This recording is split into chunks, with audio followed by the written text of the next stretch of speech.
नमस्कार. रामकृष्ण हरी मंडळी, श्री स्वामी समर्थ. आपण श्री गुरुचरित्र पारायण करायला का बसावे? आपण पारायण केल्याने आपल्याला त्याची फलश्रुती काय मिळते?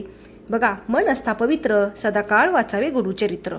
आपले मन पवित्र असताना आपण गुरुचरित्राचे पारायण करू शकता. आता आपण त्याची फलश्रुती काय मिळते हे आपण थोडक्यात जाणून घेऊया. बघा, अडचणी, संकटे, चिंता ही सर्वजणांनाच असते. पण मग काय माझे नशीबच खराब आहे असे आपण बोलत राहायचे का? तर नाही. बघा, मी तुम्हाला एक साधं उदाहरण देते. तुम्हाला खोकला, सर्दी किंवा काही आजार झाला की तुम्ही काय करता? डॉक्टरांकडे जाता. का जाता? तर बरे वाटावे म्हणून. मग ही संकटे, अडचणी दूर करण्यासाठी काहीतरी उपाय केलाच पाहिजे की नाही? बघा, आजच्या जगात उपाय तर खूप ज्योतिषी हे करा, ते करा, इकडे जावा, तिकडे जावा असे सांगतात. पण तरीही मन शांत, स्थिर होत नाही. गुरुचरित्र हे असे एक अमृत आहे की तुमचे प्रारब्ध कितीही खडतर असू द्या, फक्त गुरुचरित्र वाचायला सुरुवात केली की ते वाचण्याआधीच दत्तगुरूंबरोबर बोला की स्वामी, आजपर्यंत षडविकारा अडकून तुमच्या सेवेपासून दूर राहिलो. आत्तापासूनच तुम्ही ह्या देहाला सांभाळा.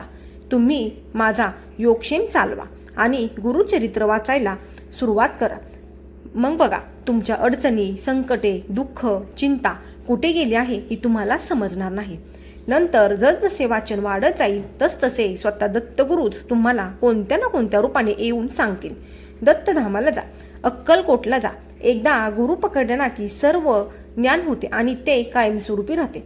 आता गुरुचरित्र वाचायचे कसे? बघा, गुरुचरित्र मन लावून वाचले तर प्रत्येक अध्यायात काय सांगितले आहे हे सहजपणे समजते. सप्ताह करायचा एक वेगळेच फळ आहे, पण आपल्याला हळूहळू सर्व समजून घेऊन पुण्याच्या मार्गाला जायचे आहे. गुरुचरित्र वाचताना स्वामी महाराजांना तुमची जी इच्छा असेल ती बिनधास्त मनातल्या मनात सांगा आणि वाचायला सुरुवात करा. तुम्ही वाचायला घेतलेल्या अध्याय जोपर्यंत संपत नाही तोपर्यंत कोणाबरोबरही बोलू नये, फोनकडे लक्ष देऊ नये. तसेच इतर साधे नियम गुरुचरित्र पुस्तकाच्या सुरुवातीलाच लिहिले आहेत.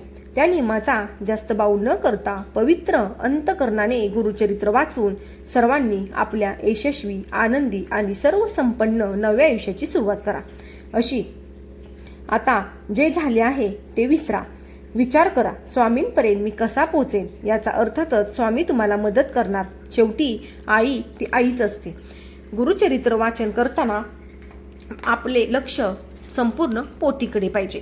बघा, गुरुचरित्र या ग्रंथाचे वाचन केले की तुमच्या ज्या कोणत्या इच्छा आहेत त्या तुम्हाला फलरूपात लवकरच मिळणार आहेत आणि दत्त महाराज तुमची इच्छा लवकरच पूर्ण करणार आहेत.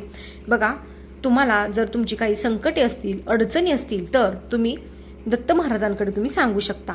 पण त्याआधी, पारायण करण्याआधी तुम्हाला स्वामी महाराजांकडे विनंती करायची आहे. हे स्वामी महाराज, मी हे श्री गुरुचरित्र पवित्र ग्रंथाचं मी वाचन करीत आहे. तुम्ही माझ्याकडने निर्विघ्नपणे पूर्ण करून घ्या. त्यांना अशी विनंती करा. मग बघा, तुम्ही 7 दिवस गुरुचरित्र ग्रंथाचे पारायण लावले हे कसे होईल हे तुम्हाला सुद्धा कळणार नाही. कोणतेही अडचण, बांधा तुम्हाला येणार नाही. तर तुम्ही सर्वांनी श्री गुरुचरित्र या ग्रंथाचे नक्की वाचन करा. व्हिडिओ आवडल्यास लाईक, शेअर आणि सबस्क्राईब करा. तोपर्यंत तुम्हा सर्वांना श्री स्वामी समर्थ.